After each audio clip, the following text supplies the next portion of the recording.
Este video va de 6 cosas que tal vez no sepas de Irene Aldana y que seguro te gustaría saber. ¿Qué hace cuando no está entrenando? ¿Tiene algún título universitario? Datos que explican por qué es una pionera del deporte en México. ¿Qué piensa hacer después que se retire de las MMA? Su lealtad a su equipo y a México. Esto y más, quédate hasta el final que te va a gustar. Irene es una de las peleadoras de MMA más populares de México y una de las figuras femeninas más importantes del UFC. Soy José, esto es Fans Combat UFC y la cosa número 1 que tal vez no sepas de Irene Aldana es cuáles son los datos que avalan y comprueban que Irene es una de las pioneras de las MMA femeninas en México. Fue la primera mexicana en competir internacionalmente y la primera en retar por un título internacional.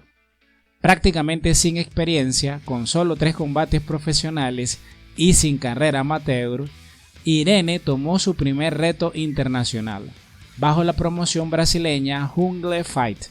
Aldana enfrentó a Larissa Pacheco por el campeonato vacante del peso gallo femenino en el Jungle Fight 63. El 21 de diciembre del 2013, en Belén, Brasil. Perdió la pelea vía nocaut técnico en el tercer round, obteniendo su primera derrota en artes marciales mixtas. Esta fue su única pelea bajo esta promoción.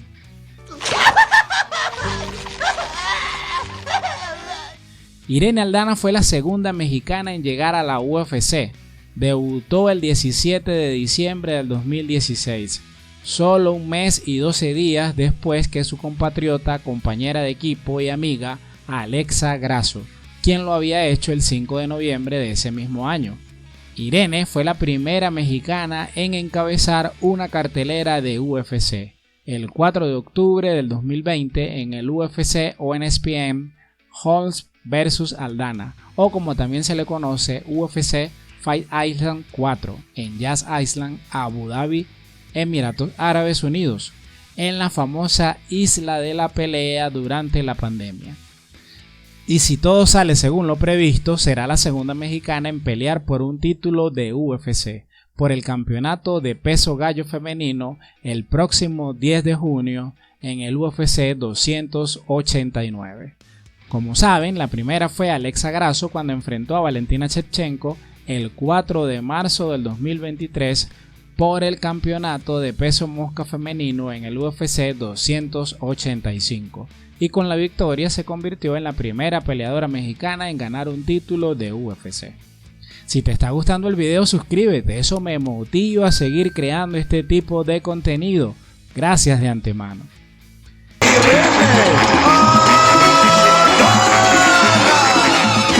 Y la cosa número 2 que tal vez no sepas de Irene Aldana es cuál es la convicción que ha tenido que demostrar para mantener la lealtad con su equipo de trabajo desde el día 1 hasta la actualidad. Hoy es muy fácil decir que Irene vive en Guadalajara, Jalisco, donde entrena en el Lobo Gym, uno de los gimnasios de MMA más importantes del país y que se especializa en la rama femenil, bajo la tutela de Francisco Grasso, y junto a su amiga, la campeona del peso mosca de UFC, Alexa Grasso, como parte del Team Grasso. Pero no siempre fue así. Cuando inició su camino en la UFC con 2 derrotas, muchos le dijeron que no iba a llegar lejos y que en tal caso la única posibilidad era yéndose a algún gimnasio de los Estados Unidos. Pero Irene creyó en ella y en su equipo, se quedó en México y hoy hace parte de la élite del deporte. Pero ese no fue el único momento en el que cuestionaron a su gimnasio y equipo, hubo muchos otros, pero el más fuerte vino luego de su derrota ante Holly Holm. Muchos pensaban que ese combate iba a ser un pase de antorcha, en el que la norteamericana ex campeona le iba a pasar la antorcha a la mexicana, quien venía en franco ascenso y de una victoria espectacular ante la número 2 del ranking, Ketlen Vieira. Cuando eso no ocurrió y Holly se vio inmensamente superior a Irene, al menos esa noche, se encendieron todas las alarmas y resurgieron los viejos fantasmas.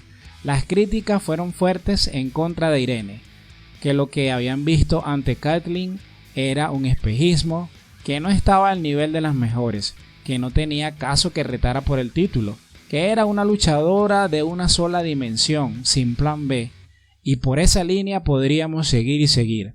Pero también se fueron en contra de su equipo de trabajo, que no habían planeado una estrategia correcta, no tuvieron creatividad y hasta que le dieron malas indicaciones esa noche. En fin, ¿cómo iba a poder competir alguien del Lobo Gym de México contra alguien de uno de los gimnasios más tradicionales en el mundo de las MMA, como lo es el Jackson Wilkenjock? Pero que además, alguien que adicionalmente cada cuánto tiempo trabaja con los mejores gimnasios de los Estados Unidos, hablando de Holly Holm. La conclusión es que no era posible. ¿Cuál fue la respuesta de Irene Aldana en tales circunstancias? Es una muy buena pregunta, la verdad. Salió en defensa de su equipo y aseguró que no planeaba hacer ningún cambio de campamento. Irene fue contundente: no voy a dejar a mi equipo de trabajo. Contrario a lo que pudieran pensar muchos críticos, Irene le pidió disculpas a sus entrenadores por no poder ejecutar el plan que habían preparado, citando al atleta: perdemos juntos y ganamos juntos. Vamos a seguir creciendo juntos y estoy segura que a pesar de todo va a llegar el momento en que traiga ese cinturón a México. ¿Se acuerdan de mis victorias anteriores, por las que todos estaban felicitándome? Todo eso lo aprendí del mismo coach que hoy me acompaña en esta derrota. Grande Irene.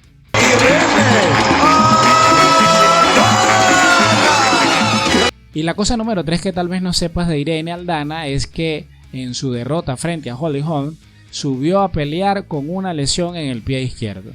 No es la primera y no será la última en pelear lesionada, es parte del juego de las MMA. Y tampoco quiere decir que de no haber estado lesionada iba a cambiar el resultado. Pero sí nos da que pensar a la hora de criticar a la actuación de un peleador. Desde afuera no sabemos todo lo que puede estar sucediendo dentro de un luchador una noche de combate. Enfermedades previas a la pelea, lesiones durante el campamento, problemas con el corte de peso, incluso más allá de lo físico, problemas personales y muchas otras cosas. Irene no colocó la lesión como excusa, pero así como les expresó a sus fans inmediatamente después de la derrota el agradecimiento por el apoyo brindado antes, durante y después al combate, y les reveló sobre una molestia en el pie izquierdo que no le permitió estar al 100% dentro de la jaula esa noche, luego quiso compartir la radiografía que en efecto mostraba la lesión. ¿Vieron eso? Eso es ser bárbaro.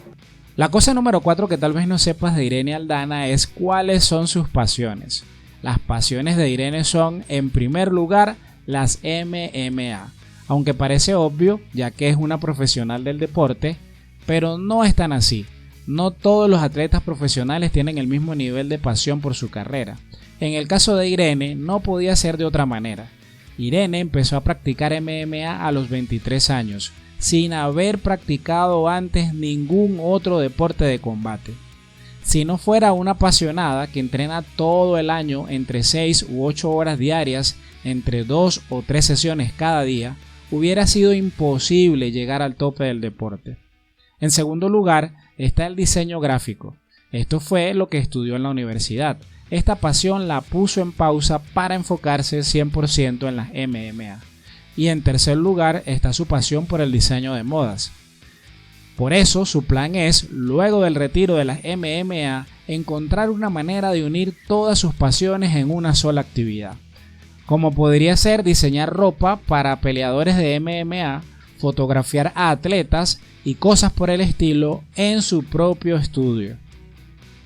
Y si llegaste hasta aquí, suscríbete. Eso me motiva a seguir creando este tipo de contenido. Gracias de antemano.